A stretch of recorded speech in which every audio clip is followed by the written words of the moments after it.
All right, welcome everybody. My name is Tyler Garns. I'm the founder and CEO here at Box Out Marketing, and this is our small business lifeline call for today. So if you've been following us for any length of time, you know that for our members, our Success Lab members, we do open office calls once a week. And for our unlimited clients, we do those open office hours twice a week. So once or twice a week for our paying clients, we have a way to help, to get on a call like this, and we help people one-on-one. It does happen in a group setting. It is a webinar setting, but we do help people one-on-one. We'll unmute people, talk through their challenge, help them through whatever problem they're having, primarily with Infusionsoft and marketing, but sometimes it gets into bigger picture business strategy as well.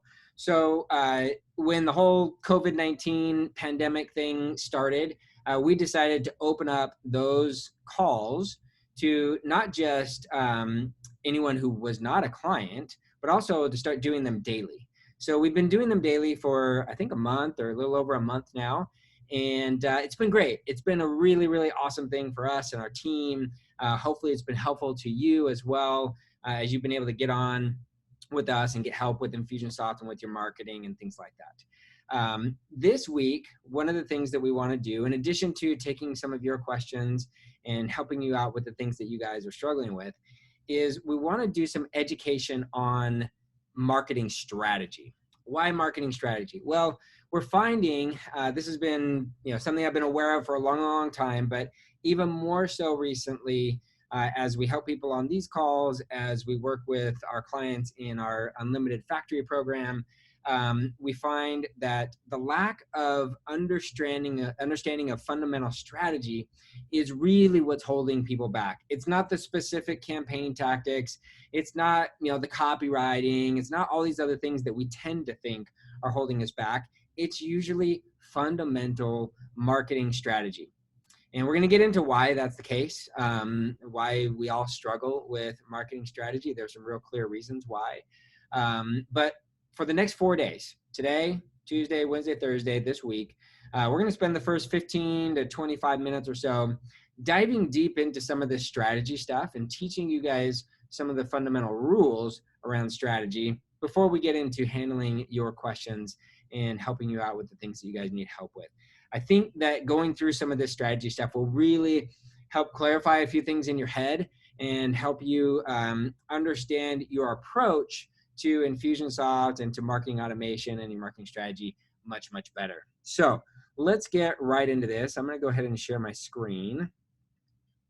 You should be able to see my slides now. First slide there, of course, 6 ignored marketing rules that are killing your campaigns. And these are strategy rules. We're going to get into marketing strategy. What is it? How does it operate? What are these 6 rules? So if we haven't met before, my name's Tyler. I'm the CEO of Box Out Marketing. In a former life, I was the VP of Marketing at Infusionsoft. I was there from 2007 to 2012. I've been involved in internet marketing in some shape or form since 1999, which makes me really old.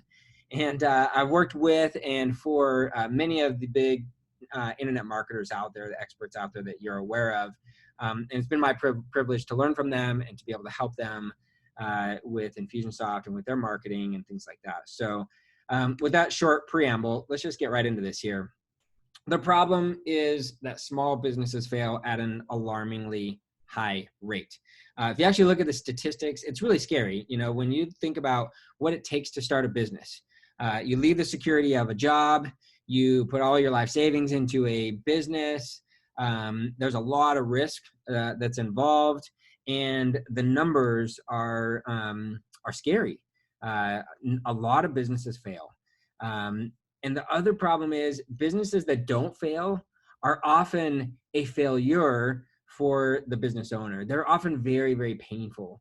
The business becomes just an albatross around the business owner's neck, just weighing them down. And so many nights they go to sleep thinking, man, maybe I should just go back to getting a job. But there's ego and pride and a lot of things wrapped up in that. And there's a desire to make the world a better place. And there's a mission that, you set out to achieve. And those things keep us driving forward. But oftentimes it's with a lot of pain and a lot of struggle and a lot of heartache and a lot of broken relationships that come out of small business ownership. It's just difficult. So why is it so dang hard? Well, fundamentally, when you look at it, why is small business ownership so hard? Why is entrepreneurship so hard? It comes down to businesses lacking growth. If the business is growing, then things are fine, right? I always like to quote John Carlton, who's a famous copywriter. He said on in an interview, a recorded interview that I listened to years ago, he said, money solves problems that not having money creates, right? Really simple statement, but so true, particularly in business. When the business is growing and revenue is increasing, you can solve many of the problems that you struggle with on a day-to-day growth and on a day-to-day basis. And this lack of growth is what causes small business ownership and running a small business to be so hard. It's the lack of the ability to consistently grow. So why don't businesses grow? Well, they struggle to consistently market effectively. That's ultimately what it comes down to. You could say, well, they struggle to sell consistently, right? And yes, that's true, but you don't sell without first generating leads, okay? If you could effectively generate leads all day, every day, then you'd figure out a way to sell those people, right? It almost always comes down to this marketing challenge, okay? Small businesses that start off often have great periods of growth, but those periods of growth plateau. Why do they plateau? Ultimately, it comes down to the inability to continue to market effectively, right? They grow quickly because first, when you start a business, you reach out to your sphere of influence, right? And that's great. And friends are telling friends and it's growing and it's exciting. And then you move on to the next thing, like, ooh, we're making some money. Let's put a little bit of money into advertising. Okay, you start advertising and maybe you reach another audience that was not aware of you before, and the business starts to grow, and that's great and that's exciting. But then it's like, okay, now we got to get even more serious about advertising because maybe that Facebook audience is tapped out, or the channel that you chose to advertise in just isn't working anymore. That happens everywhere.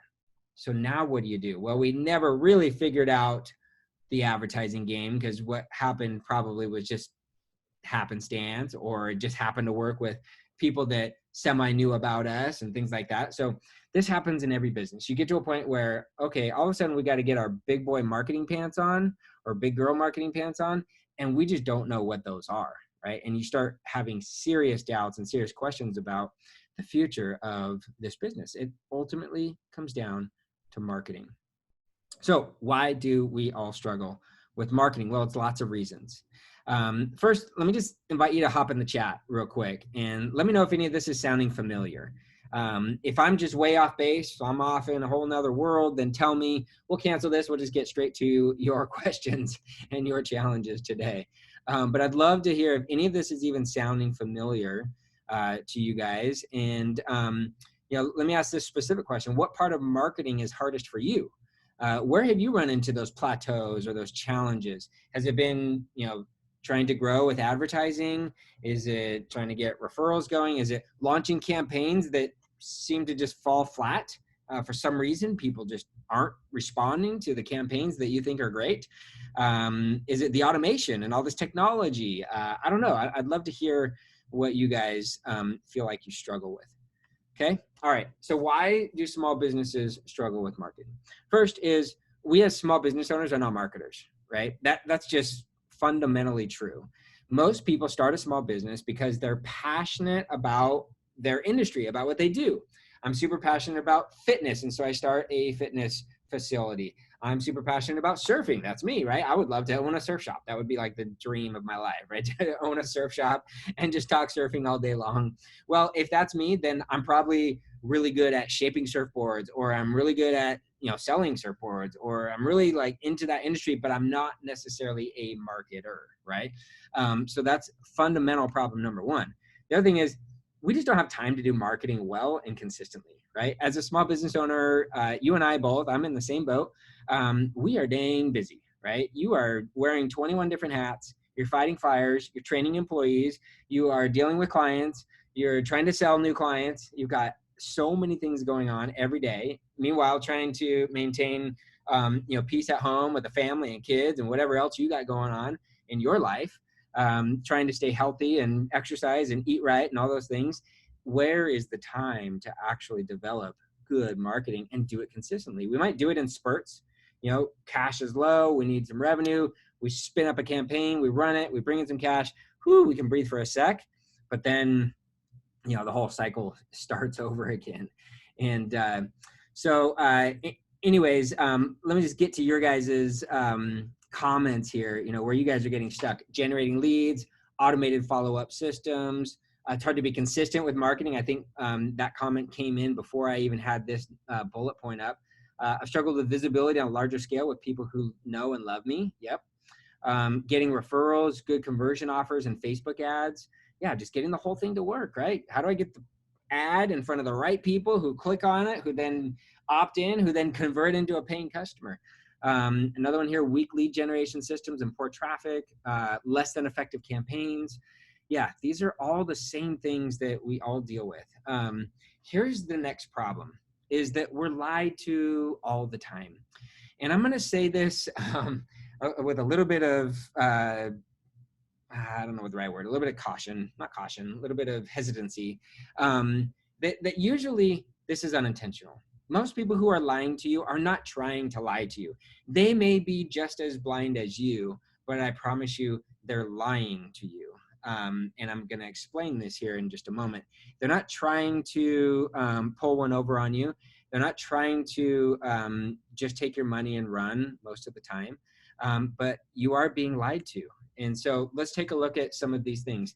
Here's an ad that I keep seeing all over the internet right now from Samcart. Now, again, I'm not trying to bag on Samcart. I'm not trying to say what they're doing is not above board. I'm not trying to say anything negative about what they're doing, but I'm going to tell you this, that the claim that is being made here, this one landing page template sells any product. That claim just isn't true.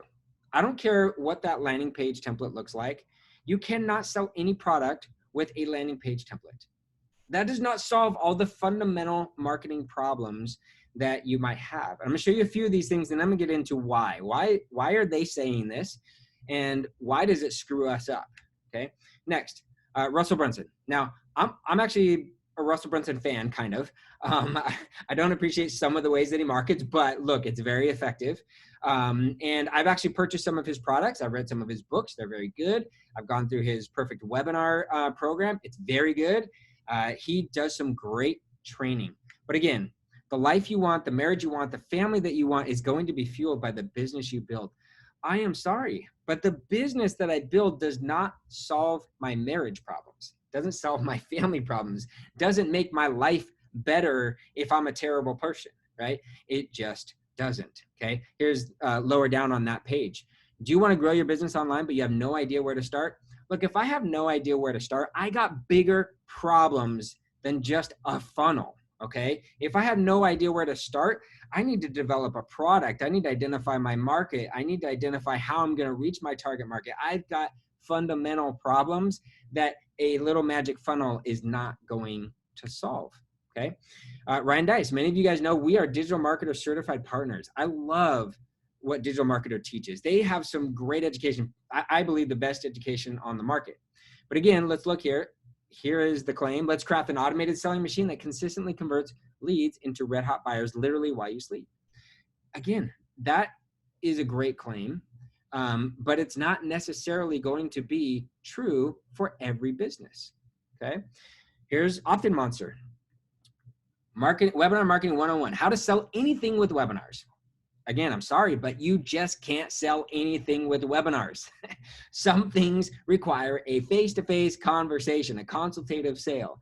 Other things, a webinar is overkill, right? If I'm buying a $10 widget online, I am not going to go waste an hour of my time on a webinar. It's just not going to happen, okay? So you can't sell anything with webinars. It's a false claim. Here's lead pages. 5 types of landing pages every small business owner needs. Again, I'm sorry, but not every single small business owner needs the exact same 5 types of landing pages. These people are missing the business fundamentals. They're making claims assuming that your business is like theirs, or assuming that you are their target market, which they're very broad and vague about, okay? So what about the business fundamentals? Does the business itself even work? If it doesn't, then none of these tools or tactics are going to help, not one bit. What about the business model? And this is where the lying happens, okay? And it's not intentional lying. Do the things that Digital Marketer or Russell Brunson or the tools that Opt-in Monster or Lead Pages offer, do they work? Absolutely they work, but they work in certain business models. And they absolutely do not work in other business models. And in all of their marketing, they tend to ignore all of that. Okay. They don't address the fact that this stuff only works in certain business models. What about the economics of the business? They're not addressing the fact that your business economically may not even work. We're going to talk about that in a minute. So these gurus who teach marketing are influencers, okay? Or they're marketing software employees like Infusionsoft or Opt-in Monster or Lead Pages, right? They're marketing department employees for marketing software. These people are selling marketing information or marketing tools, and they're selling that stuff for a certain type of person. The problem is these are the people who teach marketing in the world, right? So when we want to go learn marketing, we go to a marketing conference. Who gets up there? Infusionsoft, Lead Pages, Opt-in Monster, Ryan Deiss, Russell Brunson. They teach influencer style marketing. They teach a type of funnel, a type of lead capture, conversion process, et cetera, that works for online influencer style marketing. Or if they're one of those software tools, they teach a certain type of marketing that works for their software, not for your business. So I'm just curious, have you ever followed a guru's advice and it didn't work? Just hop in the chat real quick and let me know if you've had any of these experiences where you've seen this amazing funnel at a conference. Maybe this is kind of the classic example. You go there, they teach this amazing funnel example, and you're like, wow, that's amazing. Look how much money it made them. It seems very simple. I see all the steps. I've learned it. I go home, I implement it, and it just falls flat. It seems like for whatever reason that just didn't work for me.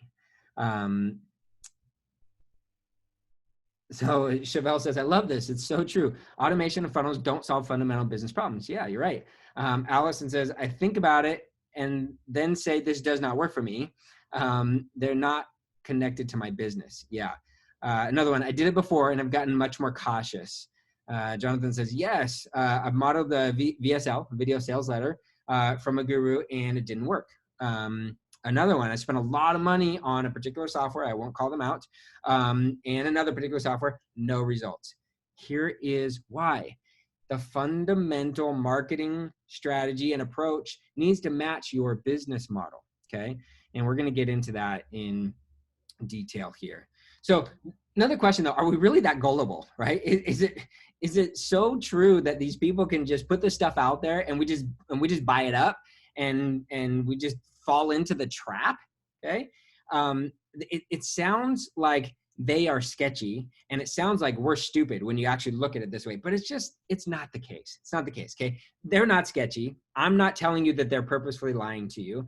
And truthfully, like I said, I buy all their stuff. Truthfully, I study it, I buy it because it's really, really, really good. So I'm telling you now, like they're not liars. They're not being sketchy. They're not trying to steal your money. And we're not stupid on our end when we buy their stuff and it doesn't work.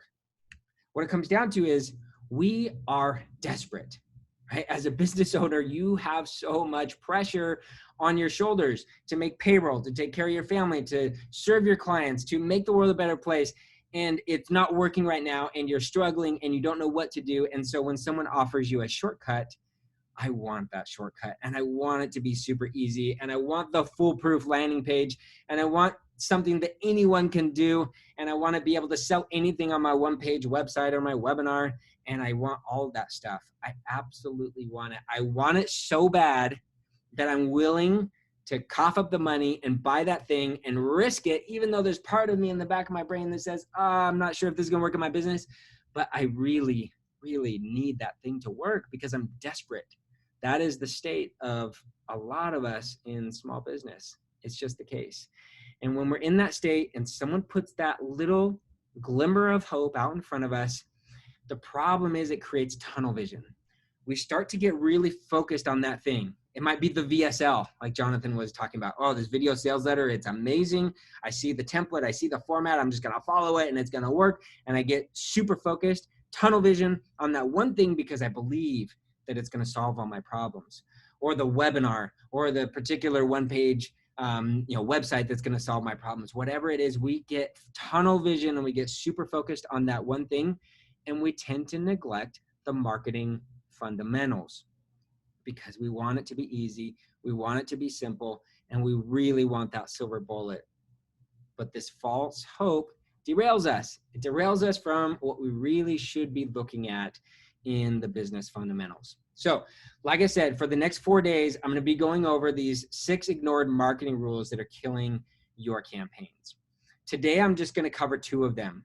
Tomorrow, we're going to get into one of the biggest and most important pieces of this, which is matching your business model with the right conversion model. See, this is where these things that we buy, the VSLs and the webinars and the whatever, this is where there's a major mismatch, is when we buy a conversion model that's really for an influencer style business and we're like a local service business or something else, right? And it just doesn't match. There's not a match there and we can't make it work because it just doesn't work. And so that's what we're going to get into tomorrow. Today, we're going to be a little bit more fundamental though and get into the first 2 rules, okay? So the first rule has to do with business basics. And some of you might roll your eyes at this point, but I promise you, some of you on this call right now have these problems, okay? So do not discount this as, oh, that's too basic. Oh, I've been through that before. Oh, my business coach, already went through this. Oh, I created a marketing plan when I first started my business. I promise you that all that stuff misses the boat. Okay, these are questions. I'm going to ask you some questions here in a minute. These are questions where you got to get like really deep and honest with yourself. You got to stare yourself in the mirror and ask yourself the hard questions. And most business owners aren't even willing to ask themselves these questions because you might have to just admit that you screwed up. Okay. All right. So here's rule number 1. Don't try and fight a losing battle. What does that mean? Is your industry growing or shrinking? That is question number 1 in rule number 1, okay? I bring this up because some of you might be in an industry that is actually shrinking. The world is changing so fast right now, right? Technology is evolving so fast. The industries go out of style or get outdated overnight. I had a client a few years ago who was in the CD printing, DVD printing business. And they did great for many, many years. And then everything started to go online and we started to operate without CDs and DVDs. Well, guess what? A huge part of their business was government agencies that wanted their stuff on CDs and DVDs and not online. So it was more protected. It was more secure that way. And so they had a business that actually grew as the industry started to shrink. But guess what? Eventually, it caught up to them. During all of that shrinking of the industry, they started buying up the competitors. They're buying, equipment at discounted rates and things like that as their competitors are going out of business. And it was actually awesome. But eventually, all of it dried up. And finally, they just had to close up shop and walk away from all the equipment, all the investment, all of the money, all the years that went into building that business and fighting that losing battle. When in the meantime, they could have been working on something that is in a growing industry and actually been a lot more profitable and been able to succeed long-term. Next, do you have a competitive advantage in your market? This is where you got to stare yourself in the face. Do you really have something to offer your audience that is far and above better than your competition? If not, what the heck are you doing in business?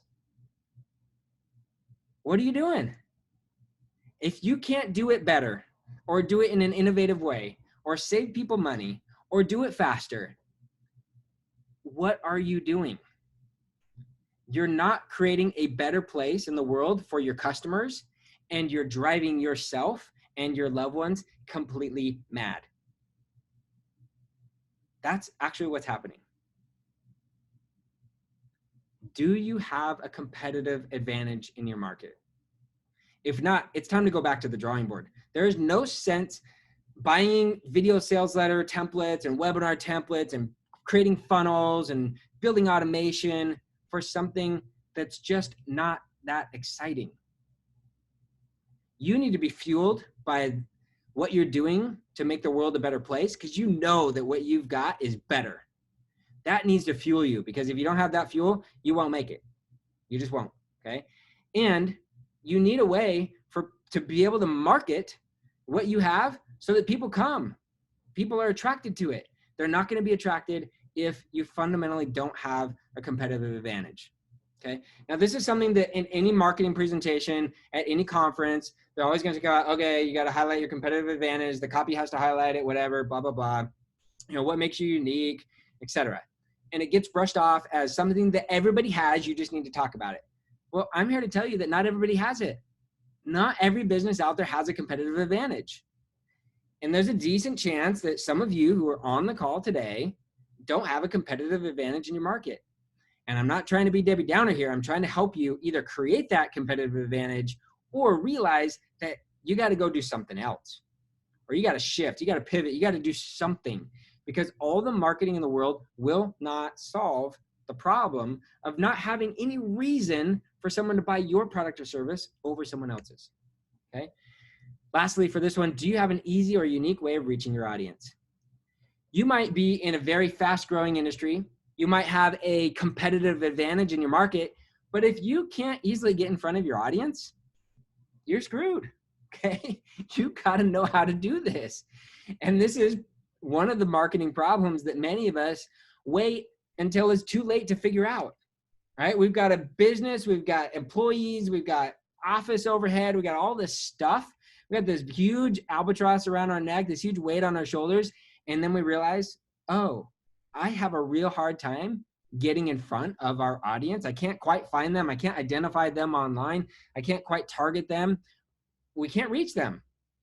That's a fundamental business problem that's going to affect all of your marketing. It doesn't matter how good your message is. It doesn't matter how fancy your funnel is. It doesn't matter how well it converts if you only get one person a month through the dang funnel. Okay. So rule number one, don't try and fight a losing battle. Let's go back to the drawing board. Let's look at our industry. Let's look at our competitive advantage and get really, really serious about it. And let's make sure we know how to reach these people who will buy our stuff. This is the basics of marketing. And many of us ignore all this stuff. Why? Again, because we want the silver bullet. I want to just put up that one-page funnel and drive traffic at it and it all works. That would be so much easier. Trust me, I want that too. I want it just as badly or more so than you do. But it just doesn't work that way. Okay, we've got to make sure the fundamentals of the business are sound. Okay, and then actually the last thing before we move on here is, what stage of business are you in? And if you remember Clayton Mask, CEO of Keap / Infusionsoft, talking about this, he's brought this up in his book and in various different presentations. But he'll talk about, stage one is kind of that solopreneur stage. Stage two, you've got a couple of people. Stage three, etc. Depending on the stage of business you're in, it's going to change the way you approach marketing. Okay, and we're not going to dive deep into that right now. It's not as important as these other things. The next rule we're going to look at, though, is another one that most people ignore, and that is the economics of the business. Okay, the economics of the business.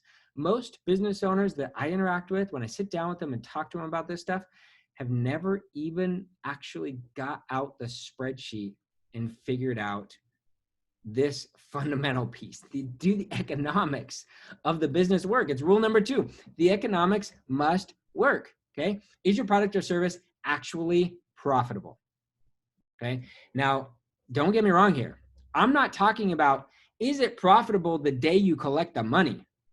I'm talking about after you have fulfilled on everything that you've promised to fulfill, are you actually making money? In a lot of businesses, it's just this never-ending cycle of revenue in, revenue out, revenue in, revenue out, revenue in, revenue out, but you're not actually making money. You steal some money from the revenue to pay your own bills, but in essence, you create a debt that has to be paid back, and it's this circular thing. And as the business owner, it's this daily balance between like, I need some money to feed my family, so I'm going to pull a little bit of money out and feed them. In the meantime, I just stole money from the business, and the business needs it to market, but oh shoot, we can't. We got to go crazy on sales or something. We generate some revenue somehow to pay the business bills.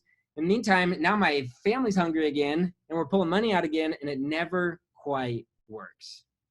Okay, is your product or service actually profitable? Another thing you might run into, service businesses in particular, is the service you deliver might take a long time. You collect all the money up front, you deliver service over time. Sometimes that service doesn't all get delivered in the time frame that you want it to. This is what I call fulfillment debt.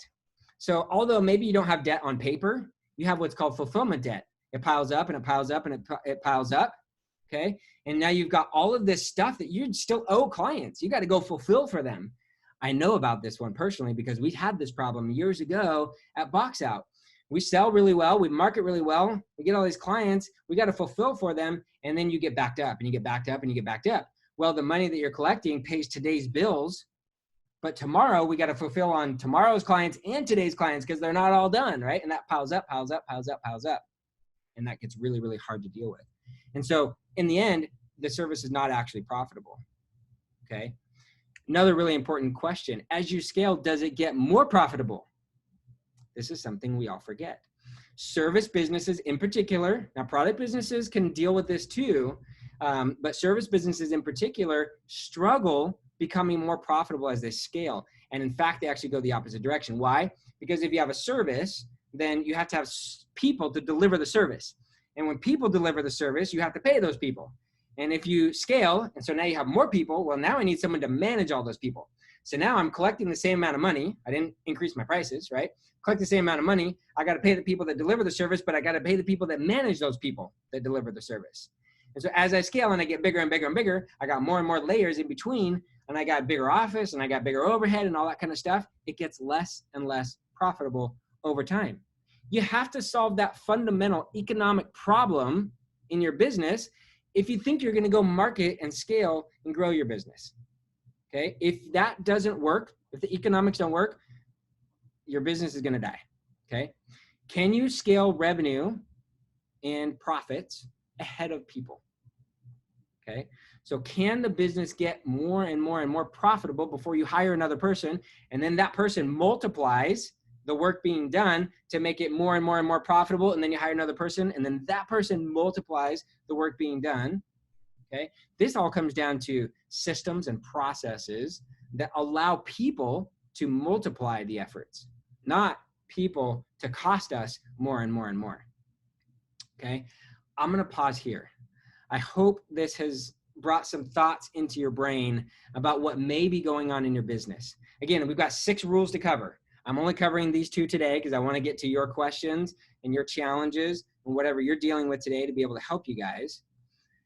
We're going to get into rule number 3 deep tomorrow. Rule number 3 is about the business model and the conversion model match, right? We talked about that a little bit already, about your business model. There's 4 of them, okay? Local service.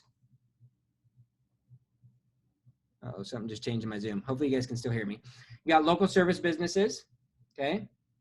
You got online service businesses. That's a company like ours, like an agency that can operate outside their geographic area. You've got e-commerce businesses, and you got influencers, right? Speakers, authors, coaches, etc. Just about every small business can fit into one of those 4 categories. Those are 4 very, very different business models. If you're not using conversion models, meaning marketing strategies, VSLs, webinars, whatever, that match your business model, you're missing the boat. Okay, we'll talk about that tomorrow. So before we move into like whatever Infusionsoft questions or marketing challenges or whatever you guys are having, let me just see if there's any questions related to what I've shared with you today on this. Has it highlighted anything that may be creating some challenges for you? Has it helped bring some insight into what might be going on in your business that maybe you thought wasn't a problem or had never occurred to you was a problem?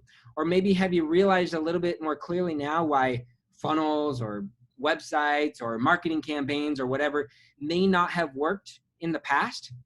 We're only scratching the surface here. This is 2 rules out of 6. but I'm hoping that this is helping you see a little bit more clearly. Some of you might have this stuff dialed in and you're looking forward to rules number 3, 4, 5, and 6. Others are sitting back going right now, wait a minute, do I really need to go stare myself in the mirror and get that honest? Because that feels a little uncomfortable. You got to go do it. But hopefully we're starting to uncover some of the things that are happening. And over the next few days, Tuesday, Wednesday, Thursday, we're going to get deep into the other rules where I'm going to help you see the whole picture all together. And once you do, it's going to be so much easier to be able to stand back and go, oh, okay, I get it. I see all the pieces that need to be in place for my funnel or my campaign or whatever it is that I'm working on to actually work, to work every time, okay? And not have to misfire and just try stuff all the time. All right, let's move on. I see some comments coming in here. Crystal says, yes, I appreciate all you've said. Augie, it provided clarity and we're in better shape in some ways and deficient in others. Yeah, that's what we often find, right? Oh, we're really doing well in this area, but we could work on this area. John says, it's always been a struggle to modify all those guru tools and tactics to run a professional service firm. Yes. Yeah, see, professional services does not line up super well with influencers. Now, we will talk tomorrow about how you can use some of those strategies in your business, but you got to know how to modify them. You got to know how to get into your actual business model and build stuff that works for you, okay? And Marcy says, good reminder to sharpen my competitive advantage. Yes, if you don't have a strong competitive advantage, this is going to be really, really, really tough. All right, Jonathan says, sobering. Is there a way I can conduct competitive research on college prep companies who offer online/virtual services? Yes, Jonathan, remind me later. I want to connect you to actually a client of ours, a past client of ours, who's done a lot of what you're trying to do. And they've done it very, very successfully. And I'm sure they'd be happy to share some ideas and some thoughts with you, okay? And I could share some stuff with you too. Okay. All right, let's move on. I want to get into the questions that you guys came here with today. And I used up a little more time than I had told you I would. So I apologize for that, but hopefully it was helpful. So the time is now yours to submit questions into the chat. If you're new to the Lifeline calls, the format is first come, first serve. You submit questions, and if needed, I will unmute you. We'll talk through it, and I'll show you how to solve your problem. Or even better, sometimes we can just log right into your Infusionsoft account, and we'll fix your campaign, build your campaign, review your campaign, whatever it might be. So the basis for the open office calls is you come with challenges or problems or sticking points with your campaigns, and I help you solve those. It might be, hey, I've got this thing all built out, it's just not converting. Help me look at it and understand what's going on. It might be, hey, I want to build a webinar. I have no idea how to do it. You know, where do I start with building a webinar campaign in Infusionsoft? It might be, hey, I need some reports. I need some data out of Infusionsoft, and I just don't see the data. All right, first question is coming in right now.